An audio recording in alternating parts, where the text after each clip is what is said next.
આપણને વીકેન્ડ દરમિયાન આવતા દેખાયા એ હતા ટુ વ્હીલર પોલિસીને લઈને કે જે ઈવી પોલિસી દિલ્હીની અંદર આપણને લાગુ થતી જોવા મળી છે.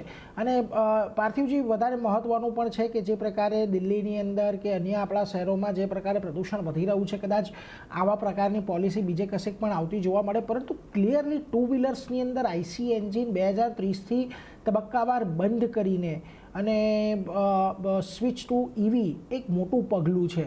આમ તો આપણે ખબર છે કે આ બધી જે બજાજ ઓટો છે, ખાસ કરીને હીરો મોટો છે કે પછી રોયલ એનફિલ્ડ જેવી મેકર્સ છે, એ બધા માટે થોડોક લોંગ ટર્મમાં આપણને પેઇન રહેતો જોવા મળશે. પરંતુ કઈ રીતે તમે આખી પરિસ્થિતિને અત્યારે જોઈ રહ્યા છો?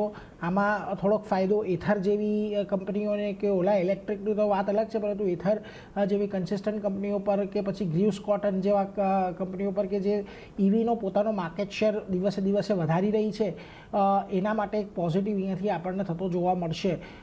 કઈ રીતે તમે અત્યારે જોઈ રહ્યા છો? કારણ કે જો ટીવીએસ મોટર છે કે બજાજ ઓટો છે કે હીરો છે, તેઓ હવે પ્યોર આઈસી પ્લેયર નથી રહ્યા, તેમણે પણ ઈવી પર ટ્રાન્ઝિશન કરી નાખ્યું છે. તમને લાગે છે કે આની કોઈ બહુ મોટી અસર આવનારા સમયમાં જોવા મળે કે નહીં મળે? શું મત આપનો બની રહ્યો છે? આઈ થિંક ડેફિનેટલી ક્યાંના ક્યાંક અત્યાર સુધી પંપ લેવલ ઉપર પેટ્રોલ અને ડીઝલના પ્રાઇસીસ વધ્યા નથી, અને સ્પેશિયલી ટુ વ્હીલર સ્પેસમાં પેટ્રોલના પ્રાઇસીસ વધવાથી આપણે જોઈએ છે કે સેન્સિટિવિટી ઘણી વધે છે. એટલે એન્ટિસિપેશન ઓફ ધેટ આપણે જોઈ રહ્યા છીએ કે there has been some sort of pent up demand in EV two wheeler space.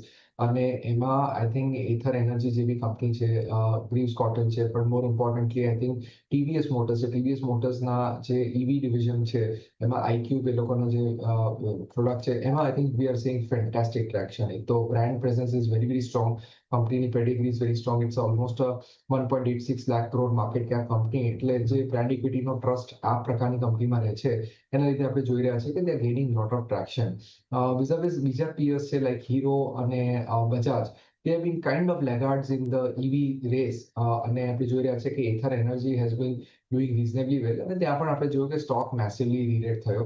It's just that કે હજુ except for TVS, I think Ather Energy જેવી કંપની, they are not making major cash profits. એટલે એવા સંદર્ભમાં આઈ થિંક ક્યાં સુધી આ સસ્ટેનેબલ છે અને by when they have road to profitability is something જે માર્કેટ સ્કીલી જોશે. પણ overall I think TVS motors is one of our favourite stocks in terms of the way company execute કર્યું છે, જે રીતના માર્જિન્સ છે, અને આગળ જતા પણ જે પ્રોસ્પેક્ટ દેખાઈ રહ્યા છે. એટલે જો એક ક્લિયર આ મત તમને અહીંયાથી ટુ વ્હીલર કંપનીઓ માટે ખાસ કરીને બંધો દેખાઈ રહ્યો છે, એટલે એ બધા પર પણ એક નજર ચોક્કસથી રાખીશું કે કયા પ્રકારની આજે આપણને ઇમ્પેક્ટ આવતી જોવા મળે છે. પરંતુ ક્લિયરલી થોડુંક નેગેટિવ અહીંયાથી આઈશર મોટર્સ માટે આપણને રહેતું જોવા મળશે જો આ જ્યાંથી પણ આ ઈવી પોલિસીની એ થશે. જો કે એ પહેલાં એક ખાસ કરીને કદાચ તમને સેલ્સમાં થોડોક ઉછાળો પણ આવે, એટલે એ બધા પર એક નજર ચોક્કસથી રાખીશું.